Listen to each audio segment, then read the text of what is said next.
I'm Isaac Duncan, as you heard. I'm honored to be here. I want to thank Cody.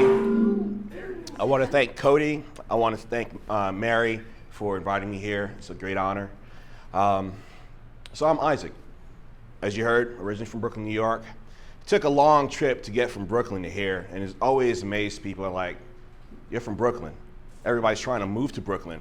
Why did you move to Chattanooga? So I'm going to take you on that little journey. But to get back to the word symmetry, when we think of symmetry, we think of as a state of order. We think of balance. But sometime in our life, we actually really need to be a little more asymmetrical, okay? To really get us going. To have that little fire underneath us, the deadlines, the nervousness, to really propel us to the next step. So I live my life in a more asymmetrical way, always trying to plant seeds, always trying to go after things, so I never stay balanced. For the simple reason that for me, balance can be kind of boring, right? Because you just stay. So when you look at my artwork, I'm always trying to go against balance. I'm always trying to go against gravity. That's one of the reasons why I went into being a sculptor, because I'm always creating something, being physical, challenging things that are in life, things that will challenge you every day. No matter how old you are or what you are, you're challenged by the environment around you. So, as I said, originally from Brooklyn, from the place where these guys are from, okay? Literally. I'm from an area called Bedford-Stuyvesant. I grew up in the 80s, 90s, and that was during a time when you had a lot of great artists producing a lot of good stuff, okay? Spike Lee did Do the Right Thing. That was filmed about like 7 blocks away from my house. Biggie Smalls' place was about another 10 blocks away from my house. Jay-Z was a little bit further. Who's part of wu-tang, he had a little place literally 2 blocks from my house. So there's a lot of creative energy in this little place, while during the same time we were fighting a lot of elements. Poverty. It was during the crack epidemic. So I would go outside and look on the floor and you'll see crack vials. Could you go to the park? No. That's where a lot of trouble happened. So one of the things that I developed was to keep busy. I grew up in the church, was very, very active, okay? And that was part of the structure that my family provided for me. And from there, I went to University of Notre Dame. That's where I found for myself it was to be a sculptor. When I was younger, instead of getting in trouble at school or somebody did me wrong, instead of fighting or beating them up or pushing them, I would just draw it out. Later on, when I got into college, I had to decide what do I have? What are some skills that I have? Well, being a person who is active in youth ministry, I love working with kids. I love knowing at a young age that the opportunities of being at a school like that from where I'm from was an honor. And I was like, I need to work a way to get back, okay? So one of the things I started doing was getting into education and decided I was gonna be an art teacher. Along those lines, I was also studying design. I started out as a graphic designer. Then I went to product design because I like getting a little bit more creative with my hands. And then one time a professor came into my cubicle and said, hey, Duncan, your little cubicle is looking like the sculpture lab downstairs. I was like, you know what? Maybe that's something to think about. So I moved. I declared to be a sculptor, and I really got into it. It was the physicality of it. It was the instantaneous method of creating, having something that was real right there in front of me. It was the daily grind of getting dirty, having those old ethics of, if you play baseball and you come home with your uniform without dirt, then you didn't play, all right? So I was like, all right, well, I'm gonna play every day, come home dirty every day. So being, from Brooklyn, from actually 2 parents who refuged to this country, from Cuba, and really investigating what does that mean, okay? What does a kid from refuge parents who are now in South Bend, Indiana, but from Brooklyn, what is it, okay? Who am I? So a lot of my earlier work started dealing with race, political issues, Who am I as a male? Who am I as a person from the streets? Who am I from a person just here and our history of our country? And what does that mean to me? Those were my earlier works. I later had an opportunity while I was at Notre Dame to put a submission in for Electro Voice. Electro Voice does microphones and speakers. They had their corporate headquarters not that far. So it was my first challenge as an undergrad, okay? Create a scenery using their parts. And I was like, oh, cool. So one time I was making this piece and a Chicago sculptor came by because he was having a show. And he was like, man, those are some great bronzes. How did you do that? And I was like, dude, they're not bronzes, they're aluminum. And I patinaed it to look like bronze. So I tricked you. And that was so gratifying because it was that spark where here I'm a student learning and I'm tricking a master. You know, I was like, there's something, a little spark right there that said, yeah, I'm heading the right path. So I continue on during that time studying, and I happened to meet a guy by the name of Richard Hunt. Richard Hunt in the early 2000s was named the preeminent sculptor of the 20th century by the Smithsonian. And through some mutual friends we met, and he kind of took me under his wing. And he told me a couple of things that stands with me today. One, remember, no one owes you anything.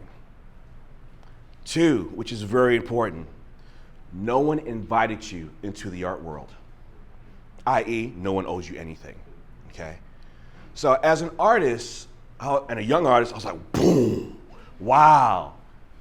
Because the reality is what he was saying is that if you want it, you have to get it. You cannot rely on anybody else, okay? You have to get up, you have to push yourself, okay? Because it's all on you. So fortunately, he had a studio not that far away in Michigan, which then I moved to, was able to get hooked up with a couple of people. First job out of college was actually working for a economic development agency, working with the arts, and pretty much using the arts as economic development tool, pretty much what we've done here in Chattanooga. And so I would do that for a while. Then I got a teaching gig, taught elementary school. So my hardcore identity searching stuff was done. It was time for me to take another step in my work. And being exposed to him, this is some of his work, where his motto is pretty much, you know, if Mother Nature was able to bend metal or make metal do what it does naturally, what would happen, okay? So I was exposed to this every day, conversations, sleeping next to it, sleeping around books and other artworks, and it really started to seep in to me and my work. So then I started doing investigations that weren't very poignant, that no longer challenged the identity, because at that time for me, I did it. I had it in me. So I know where I was and where I was going. So then I started creating other pieces that really dealt with shapes and forms. And I attribute this a lot to teaching.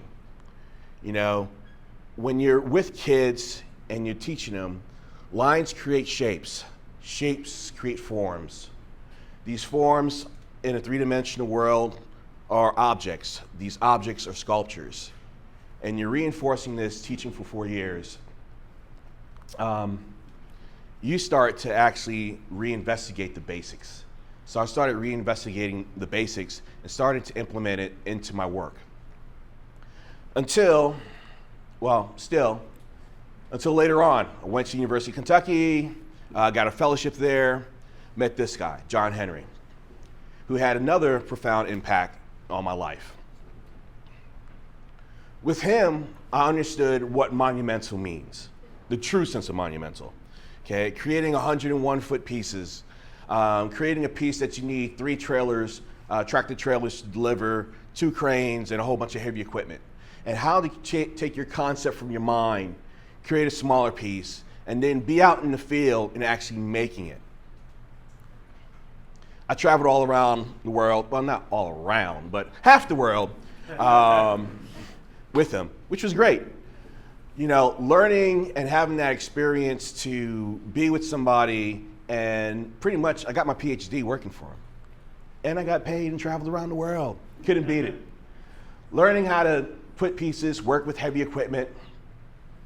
Again, understand what scale does and what it means to work in the outside world. Because working in the studio is just one thing, right? But it's different when you get your piece from inside out, and now you're competing with everything else. You're competing with Mother Nature. You keep competing with other designers who create these beautiful buildings, okay? So creating that space and knowing that that space changes your piece and you change with that piece. So then I started to get larger. Instead of thinking, oh, 8 feet's pretty high, you know, going 16, 20, 30, 40 feet. Here's a piece that's now in the collection at Columbia State College in Tennessee. This piece is over at Georgia Tech University in their collection. This piece is actually showing around right now. It's in Michigan. This one right here is right down the block. Yes, here in the collection of Chattanooga, Tennessee. This is another piece I created, which is at Columbia State College in Columbia, Tennessee. This piece is a fun piece because this piece actually belongs to a private collector, and this private collector actually is the owner of a Crown forklift. And this is where I tell you, bartering is not dead. Get my drift? So he happens to actually also be on the board of Smithsonian, and which is good. But I was able to create a piece and trade it for a forklift because I needed one. He knew what I needed, and he knew I can provide what he wanted, so it worked out.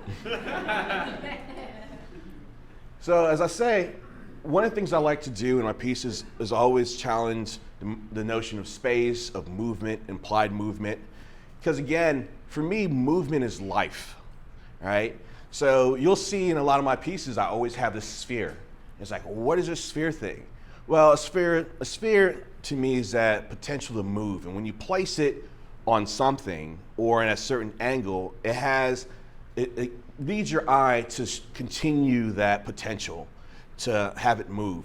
So I like to use that sphere all the time as a signature.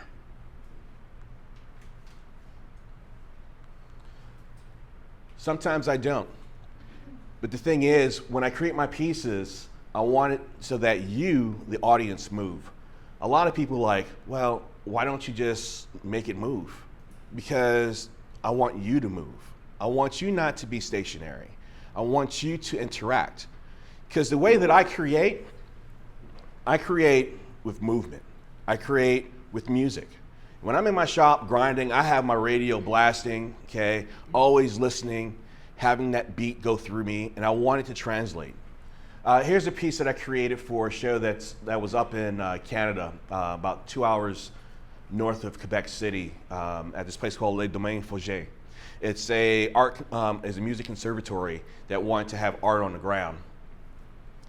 And so I had it in the show, and they actually purchased it last year. It's about 40 feet long, 17 feet high, 12 feet wide.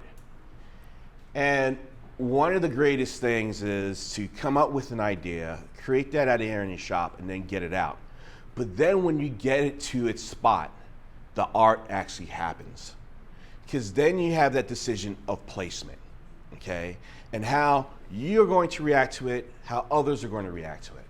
So when I got there, it happens to be that you see the side road, you see the train tracks, there's actually a train in the corner, and then you have a pier that walks out.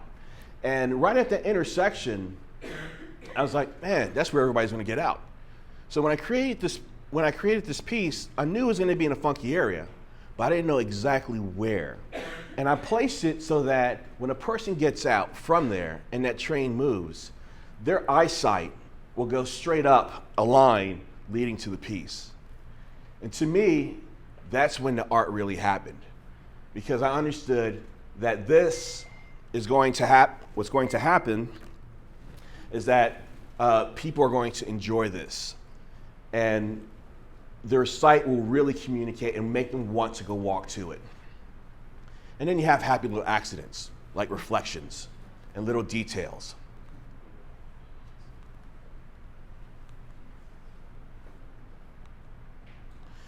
So if you've been to the Edwyn Hotel, you've probably seen this piece. Here's a wall piece that I've created. As an artist and as a practicing artist, one of the things that I do is I wear many hats. So sometimes I'm investigating and creating work for myself to express certain things. And then sometimes I have to do things for other people. Hey, can you make a barracuda? Sure, I can make a barracuda. Why do you want a barracuda? Well, I have a restaurant where I sell fish. Okay, cool, let's do it. Okay? I need a wall standing shelf. All right, cool. I need a bike rack. All right. I need a raptor at Rock City. Sure. I need a piece in the foyer of my building that deals with oncology. All right. I need a marker out for this museum. Sure. I need a private piece that talks about my father.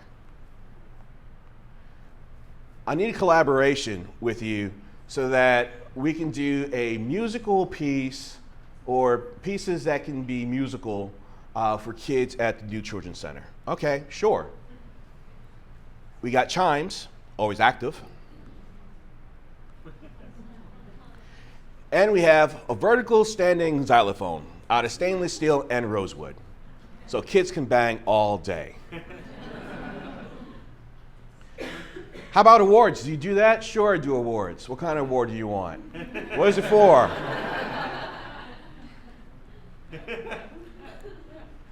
Studio, heavy equipment. So the thing is, I remember when I was younger, and a student, it was all about, hey, it's all about art and art for art's sake. And money is bad. Well, another little thing that Hunt told me, as you grow, you'll change. Money's not bad. It's pretty much what you do with it. The money that you get, you bring back and you reinvest into yourself, okay? So you can get larger or get a new piece of equipment or buy something different, which will then lead you to the next step in your life or the next step in your artwork. So I took that in and I started building myself up, getting the space. That's inside of my studio. There goes that forklift. And other equipment. And this was funny because when I bought this, my wife was like, "You're gonna do what?" "I'm gonna buy a crane." I think I had a little itch because I was working with John Henry and always working with his toys that I need to have my own big toy. But realistically, I use it and make money off it. It's just another hat. So, as an artist, I totally believe in being an art mercenary, in a good sense. I'm not killing anybody, okay? But in the sense that if somebody needs something, I am there. First, I'm always going to take care of my work and my investigations. But as you know, in the art industry, as in any business, you have ebbs and flows, right? So if you're putting a lot of money out in an investment in yourself, you have to some way come back in and modify it, okay, where you can get yourself back up to even. So I take on any job that I can. So art installer, there goes that crane at work.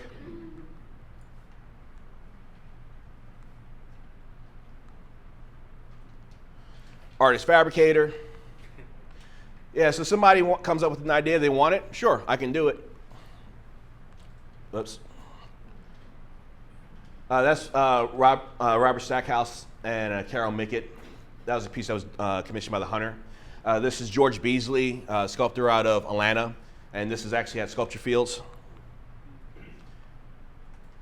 He had this piece originally out of wood and iron, and he wanted it out of steel, so he paid me to help him create it. And when I was working for Loeb and Freeman,